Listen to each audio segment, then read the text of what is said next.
നമസ്കാരം. രണ്ട് മത്സരങ്ങൾ പിന്നിടുമ്പോൾ ഫിഫ ലോകകപ്പിൻ്റെ ആരവം ലോകമെങ്ങും അലയടിക്കുകയാണ്. ചെക്ക് റിപ്പബ്ലിക്കും സൗത്ത് കൊറിയയും തമ്മിൽ നടന്ന രണ്ടാം മത്സരത്തിൽ സൗത്ത് കൊറിയ വിജയിച്ചതോടുകൂടി ഇനി എന്താണ് സൗത്ത് കൊറിയയുടെ ഭാവി? കൂടുതൽ വിശകലനത്തിലേക്ക് സ്വാഗതം. ശബരി, രണ്ടാം പകുതിയിൽ 59 മിനിറ്റിൽ ചെക്ക് റിപ്പബ്ലിക്കിൻ്റെ ലാഡിസ്ലാവ് ക്രഷി വല കുലുക്കുന്നതുവരെ സൗത്ത് കൊറിയ അക്ഷരാർത്ഥത്തിൽ ഒരു ഉറക്കത്തിലായിരുന്നില്ലേ? നമുക്കൊരിക്കലും അങ്ങനെ പറയാൻ സാധിക്കില്ല. മത്സരം കണ്ട എല്ലാവർക്കും അറിയാം, മത്സരത്തിൻ്റെ ആദ്യ നിമിഷം മുതൽ തന്നെ സൗത്ത് കൊറിയ മികച്ച മുന്നേറ്റങ്ങളാണ് നടത്തിക്കൊണ്ടിരുന്നത്. ആദ്യത്തെ ഒരു 10 മിനിറ്റിലൊക്കെ ചെക്ക് റിപ്പബ്ലിക്കിൻ്റെ ഗോൾ പോസ്റ്റിൽ സൗത്ത് കൊറിയൻ താരങ്ങളുടെ ഒരു ഒഴുക്കായിരുന്നു. ആ ഒരു ഏത് നിമിഷവും അവരൊരു ഗോളിലേക്ക് എത്തും എന്നുള്ള തോന്നൽ എല്ലാവരിലേക്കും എത്തി. അതൊരു ആവേശകരമായ ഒരു കാഴ്ചയായിരുന്നു. അത് തന്നെയാണ് പിന്നീട് ആ മത്സരത്തിൽ നമ്മൾ ഉടനീളം കണ്ടത്. അതെ, ആദ്യ പകുതിയിൽ നായകൻ സൺഹ്യൂങ് 5 തവണയിൽ കൂടുതൽ വല കുലുക്കാൻ ശ്രമിക്കുന്നുണ്ട്, എന്നാൽ അത് പാളിപ്പോകുന്നതാണ് നമ്മൾ കണ്ടത്. തീർച്ചയായും ഒരു ഏഷ്യൻ ടീമാണ് സൗത്ത് കൊറിയ. ആ ഒരു സൗത്ത് കൊറിയ ഫിഫ ലോകകപ്പ് പോലുള്ള ഇത്ര വലിയൊരു വേദിയിലെത്തിയിട്ട് ഇതുപോലെ സുന്ദരമായൊരു ഫുട്ബോൾ കളിക്കുന്നതാണ് നമ്മൾ ഇന്ന് കണ്ടത്. ഇവിടെ സൂചിപ്പിച്ച പോലെ തന്നെ 5 പ്രാവശ്യമൊക്കെ ഒരു ഗോൾ അറ്റംപ്റ്റ് നടത്തുക എന്നൊക്കെ പറഞ്ഞു കഴിഞ്ഞാൽ, അല്ലെങ്കിൽ ഗോളിന് അടുത്തെത്തുക എന്ന് പറഞ്ഞാൽ അത് സൂപ്പർ താരങ്ങളുടെ ആ ഒരു ലെവലിലേക്ക് എത്തുന്ന ഒരു പ്രകടനമാണ് ആ താരം നടത്തിയിട്ടുള്ളത്. പിന്നീടാണെങ്കിലും സൗത്ത് കൊറിയയുടെ നിരവധി താരങ്ങൾ പലതവണ ചെക്ക് റിപ്പബ്ലിക്കിൻ്റെ പോസ്റ്റിനടുത്തേക്ക് എത്തുന്നുണ്ട്.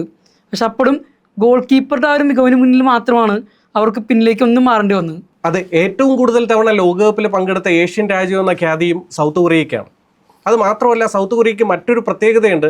സൗത്ത് കൊറിയ കൂടുതലായും കളിച്ചിരിക്കുന്നതെല്ലാം രണ്ടാം പകുതിയിലാണ്. തീർച്ചയായും നമ്മൾ ഈ മത്സരത്തിലേക്ക് വരുമ്പോൾ തന്നെ രണ്ടാം പകുതിയിൽ ഈ 59ാമത്തെ മിനിറ്റിൽ ചെക്ക് റിപ്പബ്ലിക്കൻ താരം ഗോൾ നേടിയതിന് ശേഷമാണ് സൗത്ത് കൊറിയ നേരത്തെ സൂചിപ്പിച്ച പോലെ തന്നെ ഉറക്കം ഒന്ന് എണീറ്റിട്ട് പിന്നീട് ഒരു മികച്ച മുന്നേറ്റങ്ങൾ ഒരു ആഞ്ഞടിക്കാന്നൊക്കെ നമ്മൾ പറഞ്ഞ രീതിയിലേക്ക് വന്നു തുടങ്ങിയത്.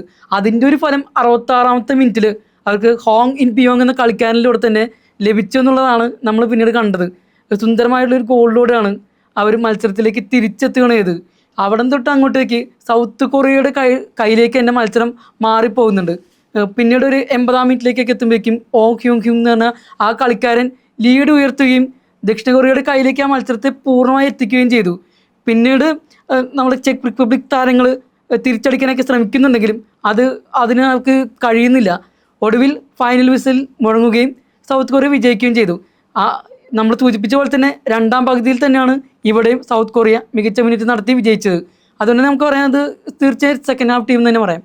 സൗത്ത് കൊറിയ എല്ലായ്പ്പോഴും ഒരു രണ്ടാം പകുതിയിലെ ടീമാണെന്ന് പറയേണ്ടി വരും. കാരണം ഇതുവരെ 15 ഗോളുകളാണ് ആകെ ലോകകപ്പിലെ സൗത്ത് കൊറിയ നേടിയിട്ടുള്ളത്. അതിൽ 14 ഗോളുകളും സൗത്ത് കൊറിയ ഇത്തരത്തിൽ രണ്ടാം പകുതിയിലാണ് നേടിയിരിക്കുന്നത്. അതുകൊണ്ട് തന്നെ ഒരു രണ്ടാം പകുതിയിലെ ടീം, അല്ലെങ്കിൽ രണ്ടാം പകുതിയിൽ വിജയം സ്വന്തമാക്കുന്ന ഒരു ടീം എന്നൊരു ഖ്യാതി സൗത്ത് കൊറിയയ്ക്ക് എല്ലായ്പ്പോഴും ഉണ്ടായിരുന്നു. നമ്മൾ ഓൾറെഡി സൂചിപ്പിച്ചത് തന്നെയാണ് ഇത്. കാരണം ഇന്നത്തെ ഗോളുകളും രണ്ടാം പകുതിയിലാണ് അടിച്ചത്. നമ്മൾ തീർച്ചയായും കോച്ചുമാരാണ് തീർച്ചയായും മത്സരം ആദ്യ പകുതിയിൽ എങ്ങനെയാണോ അതിനനുസരിച്ചുള്ള കുറവുകളൊക്കെ നികത്തി രണ്ടാം പകുതിയിലേക്ക് ടീമിനെ അല്ലെങ്കിൽ പ്ലെയേഴ്സിനെ സബ്സ്റ്റിറ്റ്യൂട്ട് ചെയ്യണമെങ്കിൽ സബ്സ്റ്റിറ്റ്യൂട്ട് ചെയ്യണം, അല്ലെങ്കിൽ ഇന്ന പ്ലെയേഴ്സിൻ്റെ പൊസിഷൻ മാറ്റി ഇറക്കുക, അത്തരത്തിലുള്ള കാര്യങ്ങളൊക്കെ ചെയ്യുന്നത് രണ്ടാം പകുതിയിൽ ആദ്യ പകുതിയിലെ മത്സരം വിലയിരുത്തിയതിന് ശേഷമാണ്. ഇവിടെ സൗത്ത് കൊറിയൻ കോച്ചും അതേ കാര്യം തന്നെയാണ് ചെയ്തിട്ടുണ്ടാവുക. ആദ്യ പകുതിയിൽ എന്തൊക്കെയാണോ പോരായ്മകൾ ഉണ്ടാവുക ആ പോരായ്മകളൊക്കെ നികത്തിക്കൊണ്ട് രണ്ടാം പകുതിയിൽ മികച്ച രീതിയിലേക്ക് മുന്നേറ്റം നടത്താനുള്ള രീതിയിലേക്ക് മാറ്റിയെടുത്തിട്ടുണ്ടാവണം. അതുകൊണ്ടാണ് രണ്ടാം പകുതിയിൽ ആഞ്ഞടിക്കാൻ സാധിച്ചതും മത്സരം സ്വന്തമാക്കിയതും. ഇത് തന്നെയാണ് നമുക്ക് അറിയാൻ പറ്റുന്നത്. 2018 ലോകകപ്പിൽ അവർ ജർമ്മനിയെ തോൽപ്പിക്കുന്നുണ്ട്. അവിടെ അവസാന നിമിഷങ്ങളിൽ അവർ ഗോളടിച്ച് കയറ്റിയിട്ടാണ് ജർമ്മനിയെ തോൽപ്പിച്ച് ആ ഒരു അക്ഷരാർത്ഥത്തിൽ ഫുട്ബോൾ പ്രേമികളൊക്കെ ഞെട്ടിച്ചത്. ഇവിടെ ഇന്നും നമ്മൾ അത് തന്നെയാണ് കണ്ടത്. അതെ, അത് തീർച്ചയായിട്ടും 2018 ഈ ജർമ്മനിയെ തോൽപ്പിച്ച മത്സരം അത് പ്രത്യേകിച്ച് എടുത്തു പറയേണ്ടതാണ്. കാരണം 2002 ആതിഥേയരായ സൗത്ത് കൊറിയയെ ജർമ്മനി പരാജയപ്പെടുത്തുന്നതിൻ്റെ ഒരു പ്രതികാരം, സെമിയിൽ പരാജയപ്പെടുത്തുന്നതിൻ്റെ ഒരു പ്രതികാരമായിരുന്നു 2018 നമ്മൾ കണ്ടത്. 2002 വേൾഡ് കപ്പിലേക്ക് നമ്മൾ വരികയാണെങ്കിൽ ദക്ഷിണ കൊറിയയും ജപ്പാനും സംയുക്തമായിട്ടാണ് ആ ഒരു വേൾഡ് കപ്പിന് ഹോസ്റ്റ് ചെയ്തിരുന്നത്, ആതിഥ്യത്വം വഹിച്ചിരുന്നത്. ആ ഒരു വേൾഡ് കപ്പിൽ എല്ലാവരും ആരും പ്രതീക്ഷിച്ചിരുന്നില്ല ഇങ്ങനെ ഒരു ടീം ഈ ഒരു മുന്നേറ്റം നടത്തുക.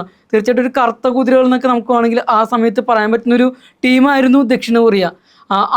അന്നൊക്കെ നമ്മൾ ദക്ഷിണ കൊറിയയൊക്കെ കണ്ടിരുന്നത് അത്ര വലിയ ടീമായിട്ടാണെന്ന് നമുക്ക് പറയാൻ സാധിക്കില്ല. അന്നൊരു കറുത്ത കുതിരകളായിട്ട് വന്നു. സെമിയിൽ ഈ പറഞ്ഞ ജർമ്മനിയോടാണ് പരാജയപ്പെടുന്നത്. പിന്നീട് ഏഷ്യയിലെ മികച്ച ടീമുകളിൽ ഒന്നിട്ട് ജപ്പാൻ പോലെ അല്ലെങ്കിൽ ഇറാൻ പോലെ അങ്ങനെയുള്ള ടീമുകളുടെയൊക്കെ ആ ഒരു നിലവാരത്തിലേക്ക് ദക്ഷിണ കൊറിയയും എത്തുകയും ദക്ഷിണ കൊറിയ പിന്നീട് ഈ ഇതേപോലെ ജർമ്മനിയൊക്കെ തോൽപ്പിക്കുന്ന നിലവാരത്തിലേക്ക് വരികയും കഴിഞ്ഞ വേൾഡ് കപ്പിലൊക്കെ അവർ മികച്ച രീതിയിൽ കളിക്കുന്നുണ്ട്. ഇന്നും നമുക്ക് ദക്ഷിണ കൊറിയ ഒരിക്കലും എഴുത്തള്ളാൻ പറ്റുന്നൊരു ടീമല്ല. ആ ഒരു നിലയിലേക്ക് തന്നെ ഒരു നല്ല ടീമായിട്ട് ദക്ഷിണ കൊറിയ വളർന്നു കഴിഞ്ഞു. സൗത്ത് കൊറിയ ഒരിക്കലും എഴുതിത്തള്ളാൻ കഴിയുന്ന ഒരു ടീമല്ല. കാരണം 12 തവണയാണ് ലോകകപ്പിൽ മത്സരിക്കുന്നത്, അതിൽ 11 തവണ തുടർച്ചയായി മത്സരിക്കുന്നു. പക്ഷേ നമ്മൾ തോറ്റുപോയ ചെക്ക് റിപ്പബ്ലിക്കിനെ കുറിച്ചിട്ട് അവരെ കുറിച്ച് നമ്മൾ സംസാരിക്കേണ്ടതുണ്ട്. കാരണം 20 വർഷങ്ങൾക്ക് ശേഷമാണ് ചെക്ക് റിപ്പബ്ലിക് ലോകകപ്പിലേക്ക് മടങ്ങി വരുന്നത്. 20 കൊല്ലം എന്ന് പറയുന്ന ഒരു വലിയൊരു ഗ്യാപ്പ് എന്ന് തന്നെ നമുക്ക് വേണമെങ്കിൽ പറയാം. അവർക്ക് ചിലപ്പോൾ ഇന്നത്തെ മത്സരത്തിൽ ആ ഒരു ഘടകങ്ങളൊക്കെ ആയിരിക്കും ചിലപ്പോൾ തിരിച്ചടിച്ചിട്ടുണ്ടാവും. ഇതുപോലെ ഒരു വിശ്വവേദിയിൽ എത്തി ആ ഒരു എക്സ്പീരിയൻസിൻ്റെ ഒരു കുറവ് നമുക്ക് തീർച്ചയായിട്ടും കാണാൻ പറ്റും.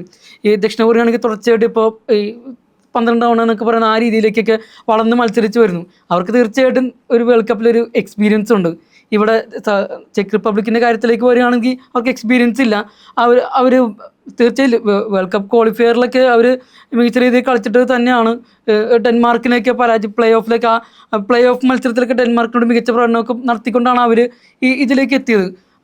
പക്ഷേ തീർച്ചയായിട്ടും ഇന്നത്തെ മത്സരത്തിൽ പോരായ്മകൾ അവർ നികത്തുമെന്ന് തന്നെയാണ് ഞാൻ പ്രതീക്ഷിക്കുന്നത്. സൗഹൃദ മത്സരങ്ങളിൽ 1-1 എന്ന നിലയിൽ തുടർന്ന ടീമുകളാണ് ഇരു ടീമുകളും, സൗത്ത് കൊറിയ ആയാലും അതുപോലെ തന്നെ ചെക്ക് റിപ്പബ്ലിക് ആയാലും.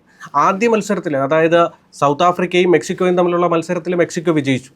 അപ്പോൾ തുടർന്ന് ഈ ഗ്രൂപ്പ് എയിൽ നിന്ന് മെക്സിക്കോയും അതുപോലെ തന്നെ സൗത്ത് കൊറിയയും മുന്നോട്ട് പോകും, അല്ലെങ്കിൽ ഇവരുടെ ഒരു ഭാവി എന്താണ്, എങ്ങനെയാണ് ശബരി വിലയിരുത്തുന്നത്? ഗ്രൂപ്പ് എയിലാണ് ഇത്തവണ 2 ടീമുകളും മത്സരിക്കുന്നത്. ആദ്യത്തെ മത്സരത്തിൽ മെക്സിക്കോ മികച്ച വിജയം നേടി ദക്ഷിണാഫ്രിക്കയ്ക്കെതിരെ. രണ്ടാമത്തെ മത്സരത്തിൽ ദക്ഷിണ കൊറിയ ചെക്ക് റിപ്പബ്ലിക്കിനെ പരാജയപ്പെടുത്തിയിരിക്കുകയാണ്. നമുക്ക് ഇന്നത്തെ മത്സരത്തിലെ പ്രകടനങ്ങൾ വെച്ചിട്ട് നമുക്ക് തീർച്ചയായിട്ടും പറയാൻ പറ്റും മെക്സിക്കോയും ദക്ഷിണ കൊറിയയും ആയിരിക്കും ടീം ഗ്രൂപ്പിൽ മുന്നിലെത്തുകയും അടുത്ത റൗണ്ടിലേക്ക് മുന്നേറുക എന്ന് നമുക്ക് പറയാൻ പറ്റും. പക്ഷെ നമുക്ക് ആരായിരിക്കും ഗ്രൂപ്പ് ചാമ്പ്യന്മാരാവുക എന്നുള്ളത് ഇവർ തമ്മിൽ ഏറ്റുമുട്ടുമ്പോൾ മാത്രമേ നമുക്ക് ആ ഒരു സമയത്തേക്ക് നമുക്ക് കളി കണ്ടു തന്നെ വേണം നമുക്ക് തീരുമാനിക്കുന്നതിനായിട്ട്. പിന്നീട് ഇന്ന് തോറ്റുപോയി എന്ന് പറഞ്ഞുകൊണ്ട് നമുക്ക് ദക്ഷിണാഫ്രിക്കയോ അല്ലെങ്കിൽ ചെക്ക് റിപ്പബ്ലിക്കിനെ എഴുതിത്തള്ളാൻ സാധിക്കില്ല. നമുക്ക് എല്ലാവർക്കും അറിയാം, കഴിഞ്ഞ വേൾഡ് കപ്പിലെ ചാമ്പ്യന്മാരെ അർജന്റീന ആദ്യ മത്സരത്തിൽ സൗദി അറേബ്യയോട് പരാജയപ്പെട്ടതിന് ശേഷമാണ് തിരിച്ചടിച്ച് ഗ്രൂപ്പ് ചാമ്പ്യന്മാരായി ആദ്യം പ്രീ ക്വാർട്ടർ പോലുള്ള സ്റ്റേജിലേക്ക് കടന്ന് പിന്നീട് അവർ തുടർ വിജയങ്ങൾ നേടി ഫൈനലിൽ ഫ്രാൻസിനെ പരാജയപ്പെടുത്തി കപ്പെടുത്തത്. അതുകൊണ്ട് ഇന്നത്തെ ഒരു പരാജയം വെച്ചുകൊണ്ട് നമുക്ക് ഈ 2 ടീമുകൾ എഴുതിത്തള്ളാൻ സാധിക്കില്ല. ഗ്രൂപ്പ് എയിൽ ഇനിയും എന്ത് വേണമെങ്കിലും സംഭവിക്കാം. ഫുട്ബോളാണ്, അതാണ് ഫുട്ബോളിൻ്റെ ഒരു സൗന്ദര്യം. അത് ഇന്നത്തെ നമുക്ക് ഇത് വെച്ചിട്ട് നമുക്ക് വിലയിരുത്താൻ പറ്റില്ല. അതെ, ഫുട്ബോളാണ്, എവിടെയും എന്തും എപ്പോഴും സംഭവിക്കാം. 90 മിനിറ്റിൻ്റെ കളി. കൂടുതൽ വിലയിരുത്തലുകളും വിശേഷങ്ങളുമായി വീണ്ടും കാണാം.